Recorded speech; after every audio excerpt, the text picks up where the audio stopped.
Construction on a $15 billion data center in Port Washington is underway. Denver-based company Vantage is developing the data center for OpenAI and Oracle. Crews broke ground on the site this week, and now there's debate on where to place transmission lines needed to power the massive facility. Joining us now to discuss his business headlines, Andrew Weiland from our news partners at BizTimes Milwaukee. Thanks for joining us, Andrew. Vantage apparently has found some common ground with city leaders. Let's talk about that. And the company saying it supports an alternate plan to avoid placing the power lines on residential property. Right. So ATC, American Transmission Company, is the big power line company that is working on a plan to provide the infrastructure to support this massive data center project in Port Washington. They have a plan that is upwards of $1.3 billion for 90 miles of upgrades, including new power lines. And so they have a primary route for that, as you mentioned.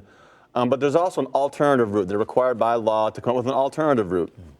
But that costs more. That's a $1.6 billion plan. As you mentioned, the city and a lot of residents and businesses in that area are supporting the alternate route. They don't like the primary route. They say it disrupts too much of the pristine countryside up there.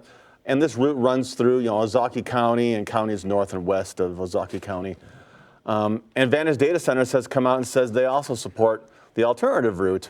ATC, on the other hand, is saying they think the primary route that is obviously their choice, they prefer that mainly because of the lower cost, which they feel is more responsible. Yeah, and we know this has just been one of the parts of contention for residents who've been opposed to these data centers and construction in all parts of the area. Yeah, I mean, every single kind of step along the way, there's been a lot of opposition. This project has generated a tremendous amount of opposition. The city has been very much supportive, has been pushing it along. It obviously has been approved, and as you mentioned, the ground has been broken, the construction process has begun, but this is another phase of another piece of it, and it's another chance for the public to weigh in, and we'll see ultimately what the decision is. All right, I want to switch gears and talk about the back to office order at Harley. Major headline today calling employees back to the office to be there physically in person. What went into this decision? Well, the biggest thing that we see is there's a new CEO.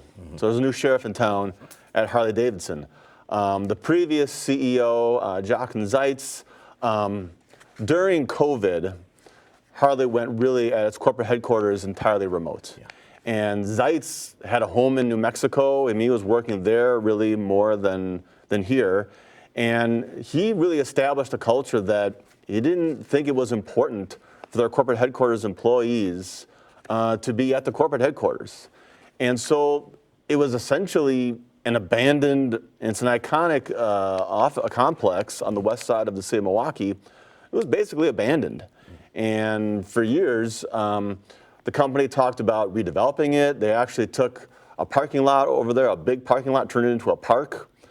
But a few months ago, Zeitz stepped aside, a new CEO was named, and he clearly has a very different view on the importance of being in the office. And Harley employees have been informed that as of March of next year, if you live within 50 miles and you're a corporate office employee, you'll be expected to be in the office 3 days a week. As of September, it will be 4 days a week.